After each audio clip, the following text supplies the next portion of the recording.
Hey y'all, my name is Gabrielle and welcome back to Gabrielle's Guide to Books. Y'all, April was a very interesting month for me. It was my birthday month after all. I did not get through as many books as I wanted to in April because it was my birthday month and I was like celebrating. So I only got through 5 books in April, but I cannot wait to share those 5 books with you all. But before I do, come close. We need to have a little talk. So many of you all that watch this channel and watch this content are not subscribed. Why are you not subscribed, honey? Just go ahead and subscribe so you don't have to search for my channel each and every week. And if you hit that notification bell, it will just pop up for you every time that I have content. It's so easy. Yes, it's just that simple. Even on the bad days, I thank God for making me brave, brave, brave, brave, brave. Now that we've gotten that business out of the way, let's go ahead and jump into the 5 books that I read in April. The first book that I read in April, and I promise I was not trying to match with this book, is When 40 Blooms by Jacinta Howard. You all know how much I have been trying to get my hands on this book, and I finally not only got my hands on this book, but I was able to read it. Just to recap, the reason why I wanted to get my hands on this book is because I turned 40 in the month of April, and this book was all about a woman turning 40, and of course I wanted all of those vibes. So this book was a little different than I thought it was going to be. I thought it was just going to be this love story where she turned 40 and she just, fell in love. It was a different kind of book than I was expecting. This book went much deeper than just being a 40s vibe romance, which I appreciated. Simone is our main character. She is a businesswoman. She owns her own sports agency, and she's also a mom. So this sports agency is something that's really interesting. I loved the idea of a sports agency as being the backdrop. I thought that this was a really interesting sort of concept, learning a little bit more about that industry I thought was very interesting. Simone shares a child with her ex-husband, Jackson. At the beginning of the book, we learn that Simone and her ex-husband, Jackson, had separated and then eventually divorced, but we're not really sure why they do so. I won't spoil the book for you, but I will say that this is a second chance romance. And that was something that I was not expecting, but was something really sweet that came out in the book. One of the other things that came out was really some traumas that Simone was dealing with that really became a big part of the story. And that was also something that I was not expecting. Honestly, when I picked up this book, I thought it was going to be kind of a light, flirty romance, a beach read kind of book. And it really had a lot of layers. I appreciated that, but it really was not what I was expecting. So I was taken a little bit aback by that, but that was just me thinking that I was going to get something 40, flirty, and fabulous, and the book was actually really good once I understood what the author was doing. So this was my first book by Jacinta Howard. She has lots of other books, and I would definitely read another book by her, especially because Atlanta was definitely a part of the backdrop of this book. being in the city, I really liked that. If you are a person that graduated from an HBCU, Clark Atlanta in particular, you would love this book because there's so many references to Clark Atlanta, HBCU culture in this book, which I think is really neat. I would say in reading this book or approaching this book, definitely go into it with care. I've noticed now that books have many more trigger warnings in them. I'm not sure if this book actually had a trigger warning in it or not, but I would say go into this book with a lot of care because there are some things that are happening on the page and off the page in this book that might need extra care from some readers. But I would recommend this book, especially for someone approaching a milestone, going through some type of transition. And if you are a fan of second chance romances, this will be one for you. Okay, so the next book that I read was The Never List by D.L. White. So D.L. White is by no means a new author, but she was a new author to me. And she's an Atlanta-based author. And I found out about her because she commented on my channel, and I was like, oh, I want to see what books she has to offer. And of course, I was so intrigued by a book about a woman turning 40, and I was like, this is the perfect book for me to read in April. The premise of this book is a woman turning 40, but really feeling like she has so much more life to live. So she has a list of all of these things that she has never done. There's a long list of things, including she's never fallen in love, she's never had sex, she's never ridden on a Ferris wheel. There's a long list of things. Our main character is Esme, and she meets a man named Trey. They have a disastrous meeting. What is the opposite of a meet cute? Whatever that is, that's how they meet. The way that they meet is awful, but is like kind of hilarious. This is actually a really funny book, honestly. And the way that they meet is just like awful.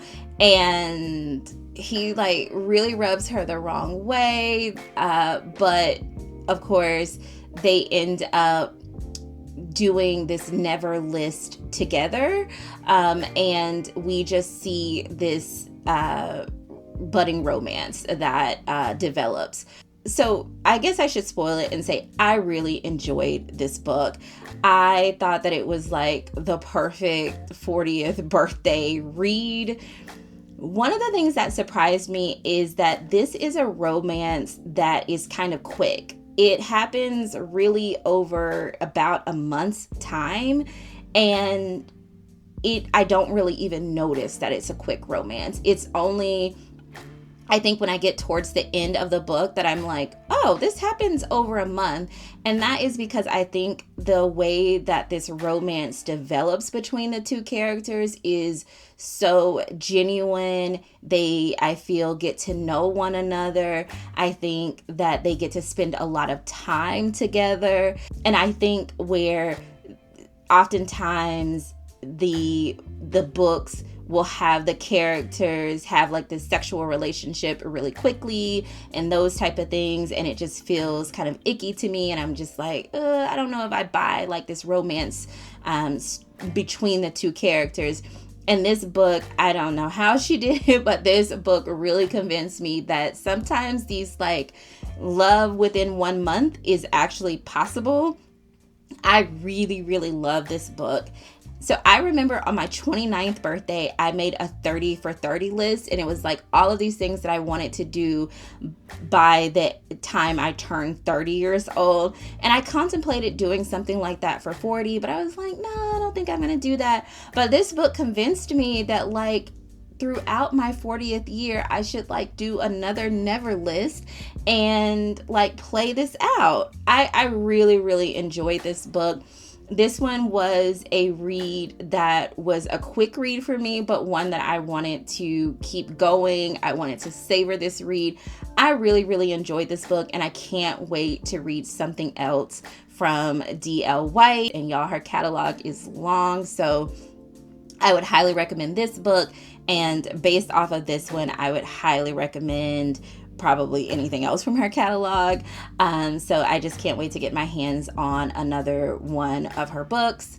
And yeah, this one was definitely giving that 40th birthday vibes that I was looking for, but it gives that flirty, romantic, rom-com kind of feel that I was hoping for. So definitely give this one a try. Okay, so the next book is one that I talked about in one of my TBRs a couple of months ago, and this one is Medusa. This was one that I kind of reluctantly picked up. I was thinking about joining a book club, but that was before I knew that I was going to be homeward bound because I was having surgery. And so I was just like, this isn't really my genre. But I had promised myself I could not buy any more books until I got through all of these books that I bought myself. So I was like, girl, you gotta read it. Even though it's not your genre, you gotta read it. And y'all, I love this book. I loved this book. Girl, I don't know what. See, this is why you have to read outside of your comfort zone, outside of your taste, outside. And y'all, I love this book. It was a 5 for me. I love this book. Okay.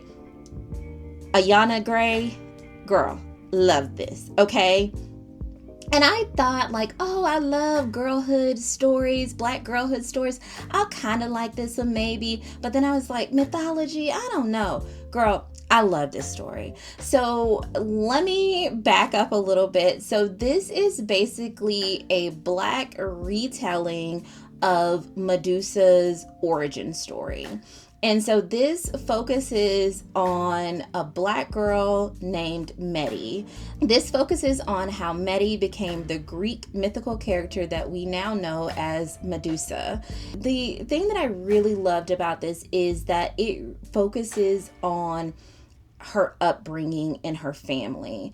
And we get an understanding of the relationship that she had with her sisters. And I've said many times here about my relationship with my sisters. So anytime I can get a book that has like a really tender and sweet relationship between sisters, I really love to see that. So just seeing how Medi came to love her hair, her skin, herself, even though she was different from her family, whereas she was a mortal and her family was immortal. It showed her as a precocious girl, one who was a strong, a leader. And then also to her transition from her secluded island with her family and then going to Athens to be with Athena and being one of her acolytes. I love the story that developed there and seeing how she used her wit and charm and brain to survive. And I really love that. And just to see her, exploring for the first time outside of home. I just love girlhood stories, clearly. And this one just really captured a lot for me. I really appreciated the nuance and complications that Ayana Gray brought to the relationship between Medusa or Medi and Poseidon. I think it's something that overall hasn't had a lot of nuance, and I really appreciated the way that she did that. And reading her author's note about how she really did want to complicate that story about how Medi became Medusa and the way that Athena ultimately cast her out and created this character and maybe even monster of Medusa. I can see how someone with YA roots could really do justice to a story like this one. I have been talking about this story non-stop to people because it was just so riveting to me. It was just so good. I think that at the end of the year, this is going to be one of those stories that just rises to the top for me because it's just one of them ones. I think I'm young. Well, that is an Usher song. So ignore me, y'all. Anyway, if you have not checked out this book, please add it to your list. Okay, y'all, so the next book is Long After We're Gone by Terah Shelton Harris. I am going to try my best to make sure that I do not go on and on and on in a review about this book because I love this book so much. I cannot believe in a month that I read only 5 books, I had 2 books that were a 5 for me. This book right here, Long After We're Gone, let me just say, this woman, off the strength of this book alone, she is definitely now one of my favorite authors, off the strength of this book alone. And anything this woman writes, I will buy. And since I have read this, actually in the course of reading this book, I have gone to buy every single one of her other books because I was like, this woman can write so well. And the way I was wrapped in this story and telling everybody about this book before I even finished it, I was like, okay, so this is my new favorite author. She and I are besties, okay? This book was also one of the ones, like I, Medusa, that I bought and talked about in a TBR a couple of months ago. And I think this one was definitely one that I wanted to read, but there were just new releases that captured my attention. And this is the kind of book that I love because this book has a deathbed request, and the deathbed request on this one is, don't let the white man take the house. King Solomon said this to one of his sons right before he died, and his 4 children came back to the kingdom to decide on what they would do. The land and the house was worth money because it was beachfront adjacent property. There was a white development firm that wanted to buy the land. I think this book was really tackling this concept of heir property where a lot of families don't have a will and the land just goes either into probate or just passes on to the next of kin or the heir. And that causes a lot of problems, a lot of issues. And unfortunately, that means that the land is in trouble, and it's always sort of at risk. What I loved about this book was that it was not only a multi-generational novel, but it was also told from multiple perspectives. So we got the perspective of each one of the children. So just to remind myself, I'm going to remind myself of all the children's names.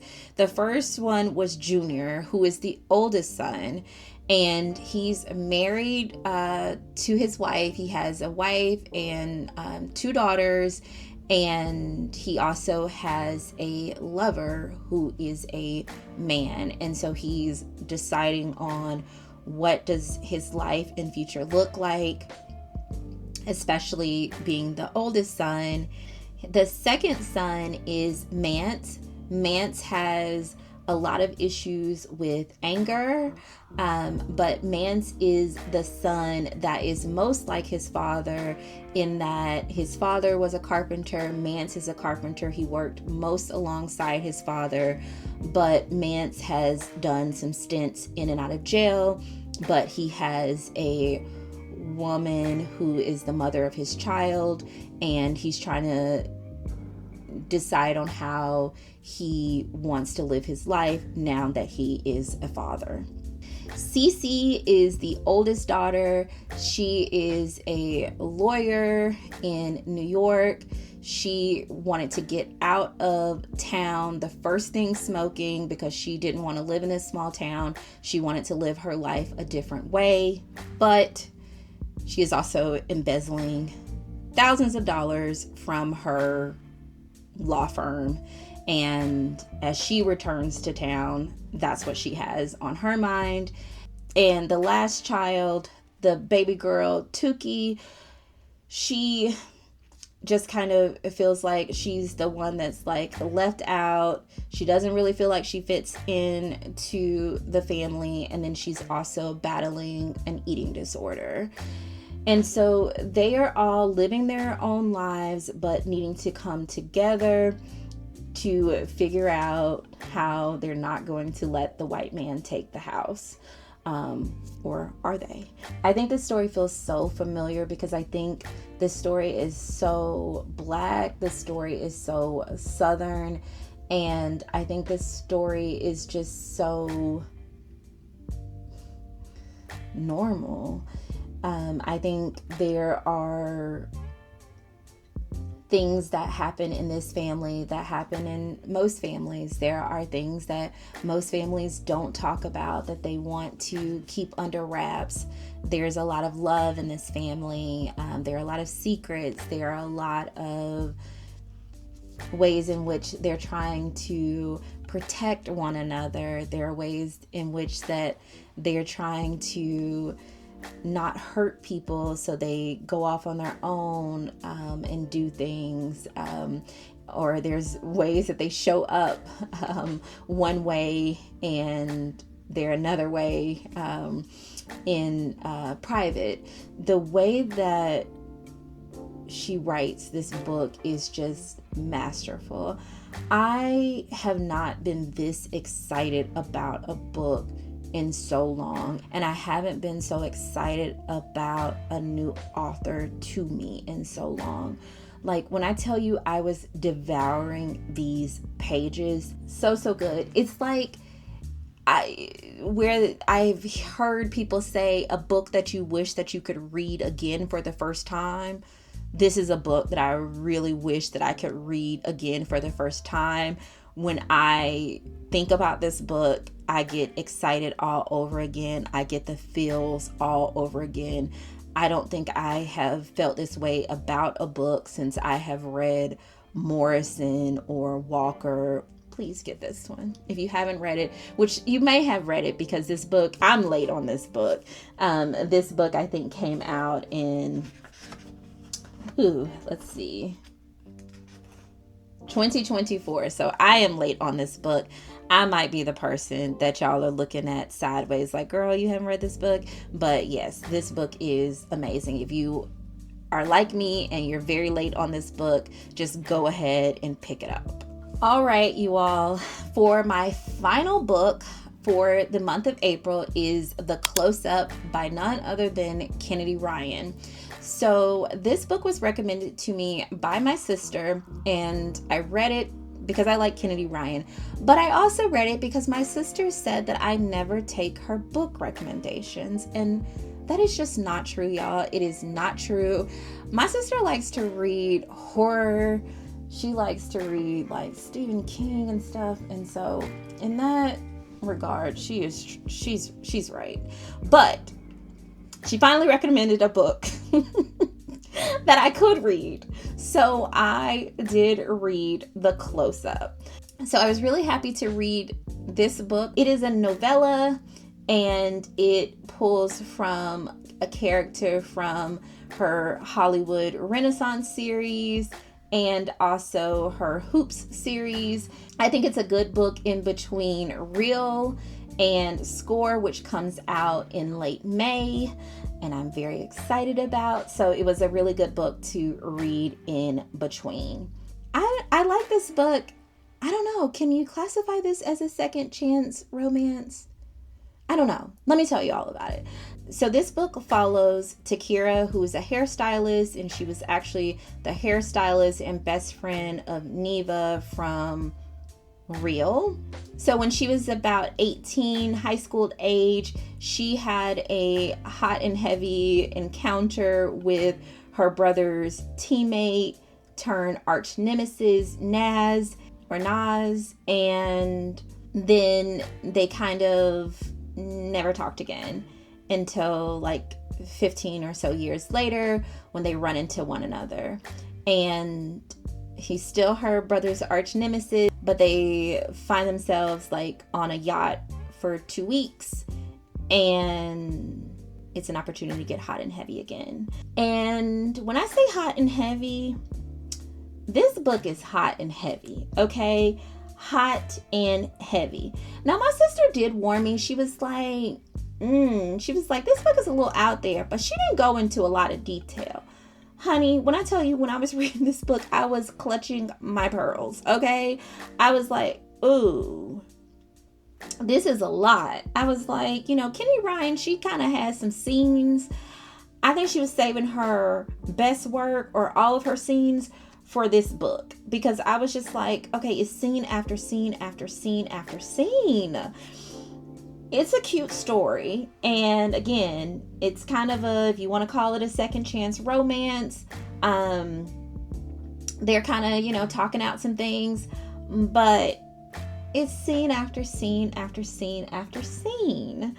If you are trying to, get a spark back, you're on the beach, you're doing any of those things, this might be one for you, okay? Yeah, there is one scene in this book that I was just like, girl, I honestly really was like, I need to cover my own eyes, like how you are in the, like, yeah. If you don't like spice, or, too much spice gets you, honey, just take it from me. This might be a little too much. It was a little too much for me. I'm kind of mad at my sister for not warning me. I think I still would have wanted to read it, just because I'm too nosy, but it was a lot, okay? It was a lot. I do still think it was worth a read. It's definitely something, if you are waiting on Score to come out, this will be something that will remind you of all of those characters and get you ready for its release. Okay, you all, so those are the 5 books that I read in April. I hope that you enjoyed this reading wrap up. If you did, please don't forget to give this video a big thumbs up. Please meet me down in the comments. I would love to know what you read in April. Did you read any of these books? Are there other books that you want to put me on to? See, I do take people's recommendations. My next order of business is to update my Goodreads and Storygraph pages so that you can follow along with me on what I'm reading in real time. But before you do, don't forget to like, comment, and subscribe to this channel. Thank you all so much. Take care of yourself and stay glowing. Bye, y'all. I can't help but think that there is something more to find, more to life than what I have right here, right now. Used to call it stable.